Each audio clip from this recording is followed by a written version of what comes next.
Mohibul Hassan Chaudhry Naweel, who served as a minister in the Sheikh Hasina cabinet, has spoken exclusively with WION. In a conversation with our assistant editor for Foreign Affairs, Siddhant Sibbal, he weighed in on the fresh round of protests and the escalating unrest in Bangladesh. Listen in. With me is a key Bangladeshi politician, Mr. Mohibul Hassan. Sir, welcome to WION. We have seen visuals from Bangladesh in last 24 hours, devastating visuals. If you can give your first reaction to that. What we have seen in the last 24 hours was a carefully planned attack on institutions which the ruling regime deemed to be a threat to their continuation in power. They have attacked Awami League leaders' homes, Indian high commissions across the country.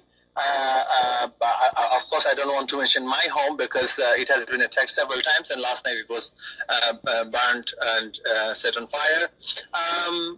And they have killed several people overnight.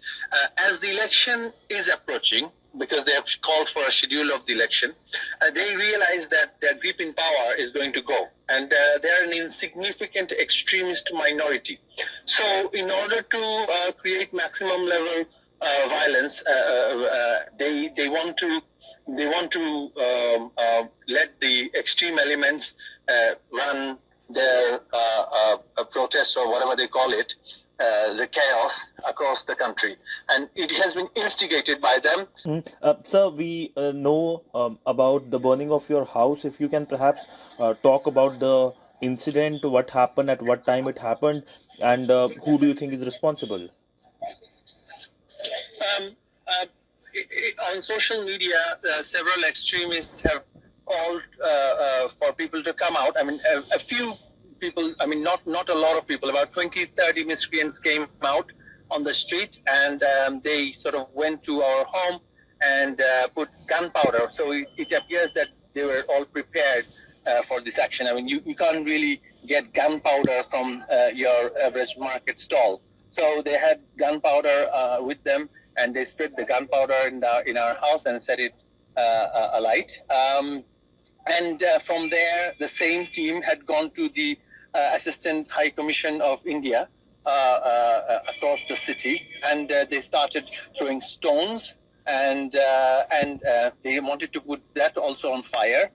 They had failed to do that. And while this was going on in my city, Chittagong, in Dhaka, two major news outlets, Pratham and Daily Star, who had been supporting these extremists, calling them as revolutionaries, rebels, and so on and so forth, had been attacked and completely set on fire, and it's entirely burnt, and several journalists were inside.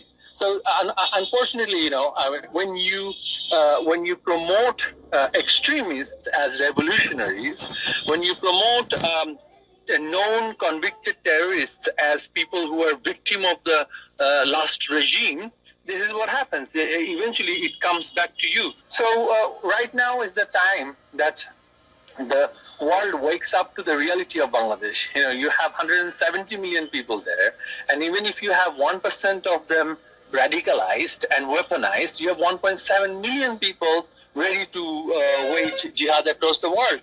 I mean, we've seen we've seen in Australia, in Bondi Beach. We've seen what has happened in Delhi. We've seen it across the world when ISIS was on the rise, and they had a country. And this time, this is the second ISIS-type country that they want to have in the country. If we cannot contain these people, if we cannot crush these people, it is a global threat.